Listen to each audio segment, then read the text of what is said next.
What's up, everybody? Once again, my name is Matt, and in front of me is a Super Nintendo. A torn down, broken Super Nintendo, but a Super Nintendo nonetheless. So I bought this thing secondhand like a month and a half ago, and after getting some cables and such for it, I found out that unfortunately it is not working correctly. And I'll show you what the problem is in just a moment, but I am gonna try and repair this thing myself. Before I do though, let me give you a quick rundown of the history for the Super Nintendo. So, Nintendo made 3 different versions of the SNES as far as I know. This is the very first version. You can tell because it has this giant audio module here on the back of the board. On later versions of the Super Nintendo, this was completely removed, and instead Nintendo just put audio chips directly on the main board itself. Now, the first model of the Super Nintendo released back in 1990, and I think this one might be from early 1991, before they released Model 2, since right here on the controller connector you can actually see the copyright date of 1991. So that would roughly make this Super Nintendo over 25 years old, and that puts it in sort of a danger zone, so to speak, because a new problem that's been beginning to show itself with these older Super Nintendos is with these 2 chips right here. These are the PPU chips, PPU-1 and PPU-2. These chips are responsible for interpreting the graphical data from the cart and getting it ready for video output. And sadly, it appears that after 20 or so years, these chips just randomly start to fail. And if that happens, there's really not a whole lot you can do. They're custom Nintendo chips, and as far as I know, you can't just buy brand new ones and, replace them. So if those die, your SNES is kinda done for. Now, that being said, I don't think this Super Nintendo's PPUs are dead just yet. From the research I did online, the PPU failing displays corrupted graphics, and this Super Nintendo displays just weak colors and has a skewed video signal, but it does appear all the sprites and everything like that are actually in the correct locations. So that to me sort of leads me to believe that the PPUs are fine, and instead, it's a combination of a couple of other things. The first thing I'm going to try doing is adding a capacitor to the power module here. Apparently doing so can increase compatibility with older Super Nintendo power supplies and third-party power supplies, which is what I happen to be using. The next thing I may need to repair are all of these right here. These are capacitors, electrolytic capacitors to be more specific, and on older electronics, these things just tend to fail after a while due to the nature of the component itself. So they tend to degrade, bulge, and then leak, which obviously can cause problems.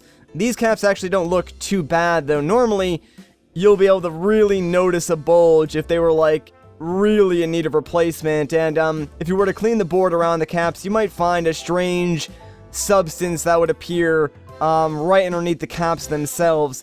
The only thing I noticed when I was, cleaning the board was around, these 4 guys right over here. The Q-tip did bring back some weird-looking gunk, so I'm assuming these ones will need to be replaced. Not too sure about, anything else on the board yet, but, I did buy an entire replacement cap kit online, so if I need to, I can replace every single cap on this board. I hope I don't have to, but, if I do, not a huge deal. The only difference is that the caps I bought are different than the caps that are on the board currently. So the caps on the board are surface-mounted caps. The replacements I bought aren't. They will work just the same. The only reason I got these ones is because I think they will be a tad easier to work with for me, since I'm still relatively new to soldering and repairing electronics, and I just wanted the extra space to move my iron around. That being said, I'll start by adding that 1 cap to the power regulator, and then replacing those 4 caps in the middle of the board, and I guess we'll just see what happens. So I almost forgot to show this, but here is what the Super Nintendo looks like before my attempts at repairing it. Apologies for the ghetto recording. I actually don't have any of my retro recording equipment set up anymore, so this will just have to do for now.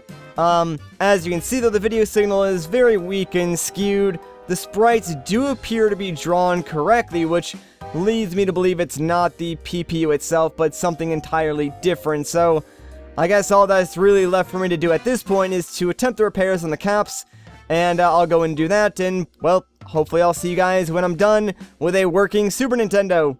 Okay, so I'm back. I've actually added 5 new caps to the board. I replaced the 4 that I think are the ones that are related to video output, so I'll just zoom in here real quick. These 4 over here, not exactly my best solder job, but I think replacing those should fix our problem. Now, things didn't go exactly as planned. Over here you can see that I did actually tear up one of the solder pads when removing the surface mounted cap, so I had to bridge it with some wire and just soldered it back to the trace. Not my best work, but I think it should hold and it's a solid connection. Over here though, I did add a cap to the bottom of the power regulator. That's not a standard or stock cap, that one's just to add compatibility to third-party power supplies. That being said though, the repairs were pretty simple. I guess all that's really left to do is fire up the Super Nintendo and hopefully, cross our fingers, it'll work just fine now.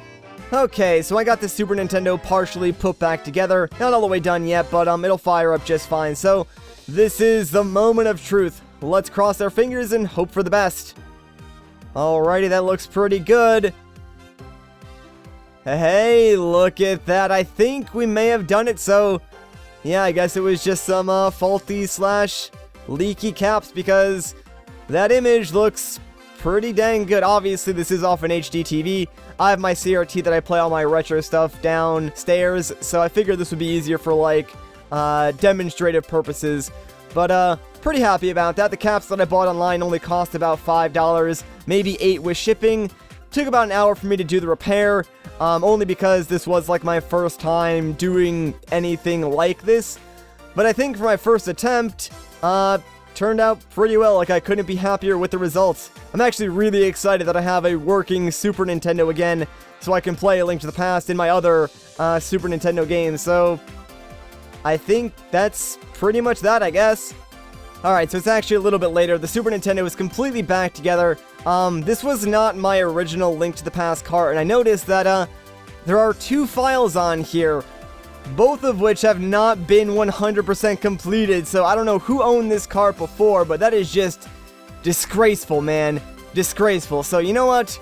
We're gonna go with the ceremonial erasing all of the older files and putting the game back to stock, because now it's time to finally make a new file and go through this game 100%. So I think that's where I'm going to end off this video. So if you guys enjoyed this video, a like rating would be greatly appreciated. If you want to see more, consider subscribing. But of course, once again, guys, my name is Matt. Thank you so much for watching, and I'll catch you in the next one. For now, I'm going to enjoy some Link to the Past.